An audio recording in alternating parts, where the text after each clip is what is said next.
Hey guys, this is going to be a quick-ass guide to Kilrogg Deadeye from the 6.2 PTR raid testing of Hellfire Citadel. In this main room, you're going to be dealing with 4 different types of adds.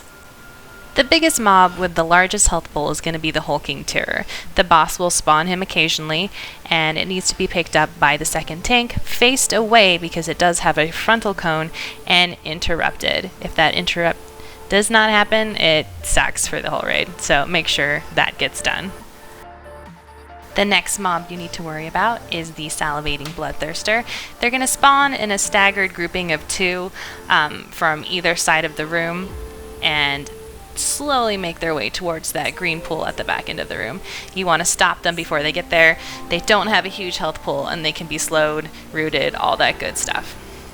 If you don't manage to kill them before they reach that pool, they turn into Hulking Terrors themselves, and the raid just becomes a big pile of awful, so don't let that happen. And then finally we have the 2 oozes, Blood Globules and Fell Blood Globules. The first one, when it hits the boss, will explode for damage. The other one, when it hits the boss, will explode for more damage and heal the boss. Both of which, at this point, pretty much just wipe your raid, so don't ever let them hit the boss. Kilrogg does 4 main abilities, one being Heartseeker. If targeted, you should run to one of the back corners of the room. You'll get a dot on you, and when it hits you, you will spawn an ooze. The further back you are, the easier it is to kill it, and if it starts to get too close to the boss, you're going to want to kite the boss away from it.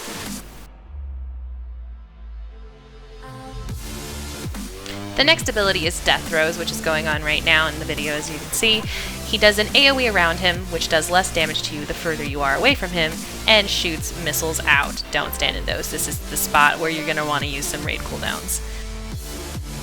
One thing to note about Heartseeker is there's going to be a red glyph arrow coming from the boss, much like you would see on Blackhand with those orange arrows. If someone is standing in that line, they will also get hit with the Heartseeker debuff, and oozes will spawn from them. So make sure, especially if you're in melee, that when Heartseeker goes out, you're watching where that arrow is and you are far away from it. One thing for tanks to note is his ability Shred Armor, which will put a nasty debuff on you that you don't want. All you have to do to avoid it is to put up some active mitigation when it goes out. And you're about to see what happens when you fail at mechanics. Here we have someone standing in that red arrow line, so we get a close secondary ooze. We don't kill a Salivating Bloodthirster, so we get a second Hulking Terror. The ooze hits, that red flash is an interrupt being missed on the second terror, and it is a wipe. And there are just a couple more abilities on this fight that you need to be aware of. One being Fell Corruption, which is akin to Insanity on Yoxeron. Basically, once your levels reach 100, you become dominated, much like you would be mind-controlled on that fight. So you're going to want to monitor your levels carefully. Different mobs and abilities will give you more corruption as the fight goes along. And the final part of this boss is his ability Vision of Death.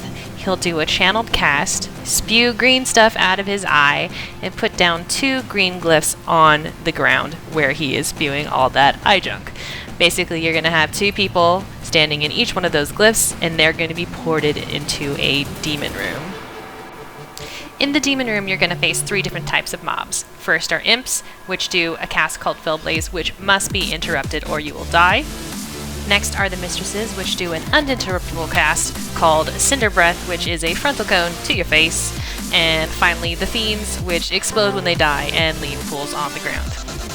Your goal is to kill as many of these mobs as you can to gain a stacking buff, which for DPS lets you do more damage, and for heals lets you do more healing, and gives you an aura to bring down the levels of Fell Corruption.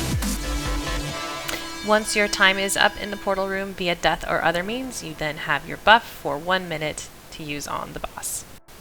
And that's the fight. I hope you guys found this guide helpful, and good luck.